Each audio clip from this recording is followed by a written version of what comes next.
Hi, I'm Bob Tabor with LearnVisualStudio.net. So we are in lab number 1. We finished up the first and second task of exercise 3, and now we're ready to modify the item detail page. And one of the first things that it asks us to do is go ahead and run the app and take a look at the current state of the item detail page. And as it says, clearly we have a lot of work here to do. What we'll ultimately wind up doing is replacing some of these undefined items with some data from our recipe data source.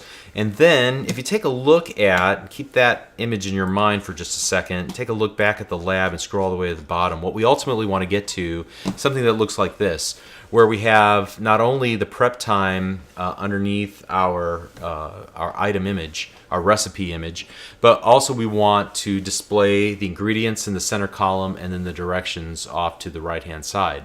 And so we're going to need to do a couple of things. One of the big steps that we're going to take in this lesson is modifying the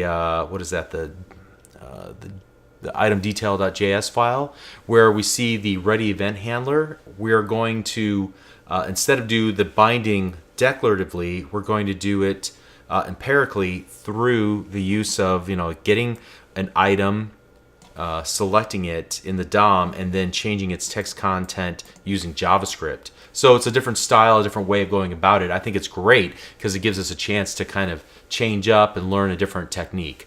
And then, obviously, after we get all that data bound, we're going to need to style it up, and we'll be doing a lot of CSS work as well, adding a lot of new classes.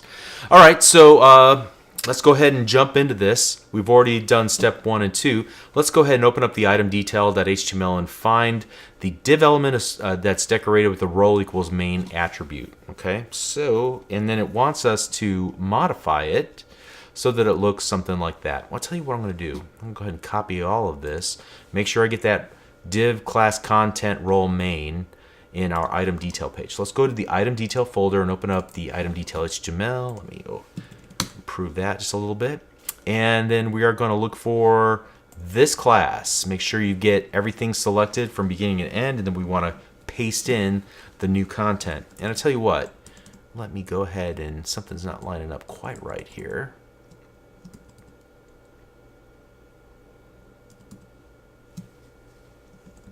So let's move this in a little bit.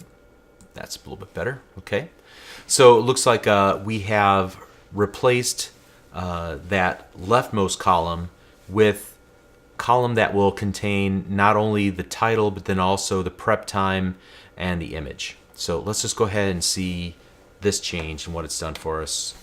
Whoops, I guess we don't have all of the items that we need in here anymore. So we're going to need to change that next. It broke on this next part here, the ready function, not quite ready to go. So let's go ahead and copy that, and we're going to replace that ready function in the item detail.js. And you can see pretty much all this .js file has is the ready function in it. So let me just make sure we get the right thing selected here. I'm going to select just that portion. I'm going to paste in the new part here. And let's see if we can run it now, even though we don't have the style sheet definitions. All right, so good. We've got it.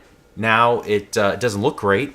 The ingredients need to go to the next column, and the directions need to get kind of put into their next column. But overall, at least we get the data into the app. So that's a great start.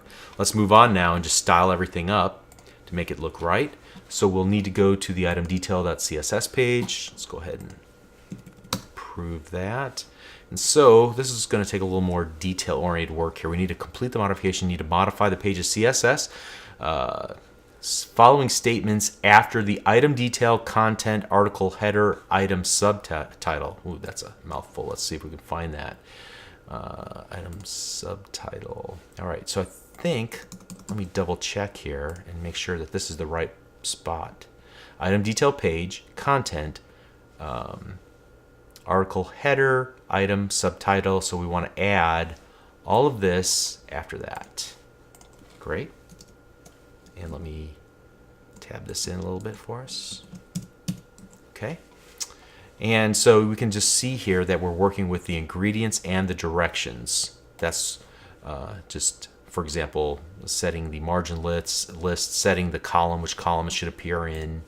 And then before you close the item detail CSS, find the first item detail page content article class, the one near the top of the file, and replace it with this one. So let's find this guy. It said it's near the top. I'm guessing this is the one. Let's compare it. So I'm going to bring my browser here side by side. That looks like the right one. All right. Let's go ahead and copy this.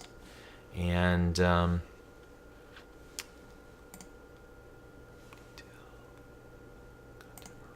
right, and paste this in here. And let's make sure this get that over a little bit. Just because I like to see things correctly indented, I need to make sure that's good. All right, let's read the instructions here.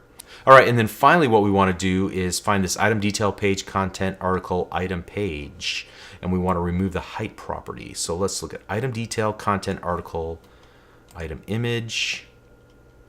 There we go.